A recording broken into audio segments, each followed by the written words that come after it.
Bonjour Monsieur Franck. Bonjour. Vous êtes journaliste sportif sur la radio Sport FM, la première radio sportive en Afrique. Alors, en tant que journaliste sportif, comment était la préparation, les préparatifs des écoliers du Togo avant le départ sur la terre sud-africaine? Oui, disons quand même que pour une des rares premières fois, le Togo s'est préparé de façon acceptable. Parce que les joueurs ont eu le temps quand même de rester ensemble. Vous savez, Didier Six est arrivé, il n'a pas eu beaucoup de temps pour préparer les joueurs par rapport à certains matchs. Mais pour la CAN, je crois qu'il a disposé d'un peu plus de temps. Les joueurs sont restés ensemble à Lomé, ils sont allés à Accra pour se préparer. Maintenant, au-delà, je sais qu'il y a eu des problèmes d'organisation. On part demain, on ne part pas, on reste.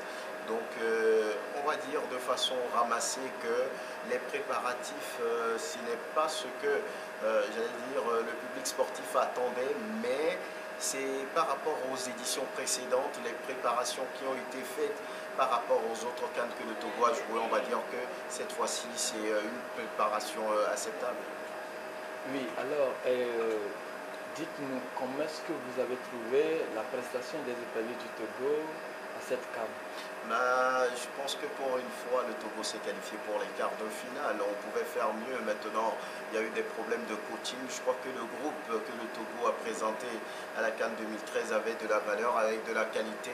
Si ce groupe y croyait un tout petit peu, on pouvait dépasser le cap des quarts de finale. Maintenant, je pense que depuis 41 ans, le Togo cherchait cette performance. Maintenant, c'est arrivé, on va dire que c'est bien. Maintenant, c'est la suite qui va être importante. Il faut désormais se dire au niveau de ceux qui dirigent ce football qu'il y a de la valeur, il y a de la qualité, qu'on mette à côté l'organisation.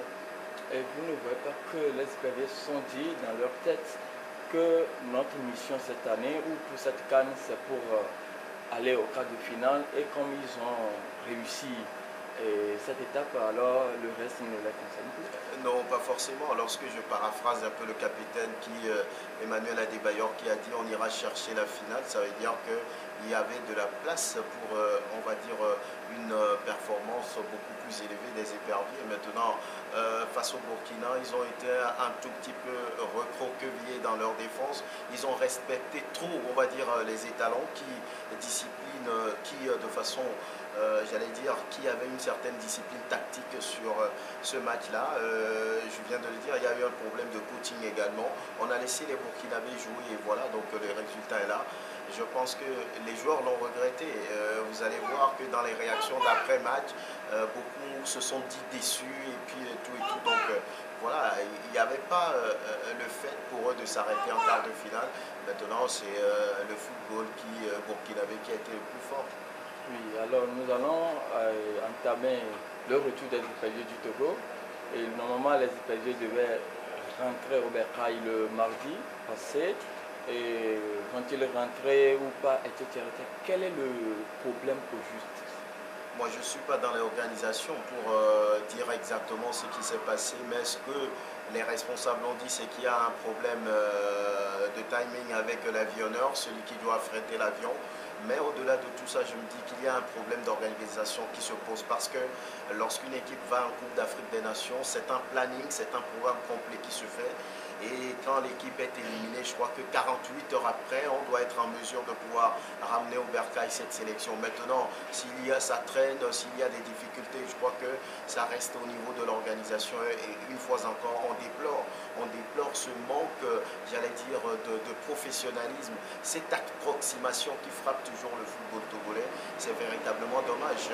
Et je crois que ça va servir de leçon pour tous ceux qui sont devant et que dorénavant que ces difficultés n'arrivent plus et plus jamais que ça ne plonge plus les éperviers, j'allais dire, dans le noir et que le Togo soit à la risée en fait de tout le monde entier.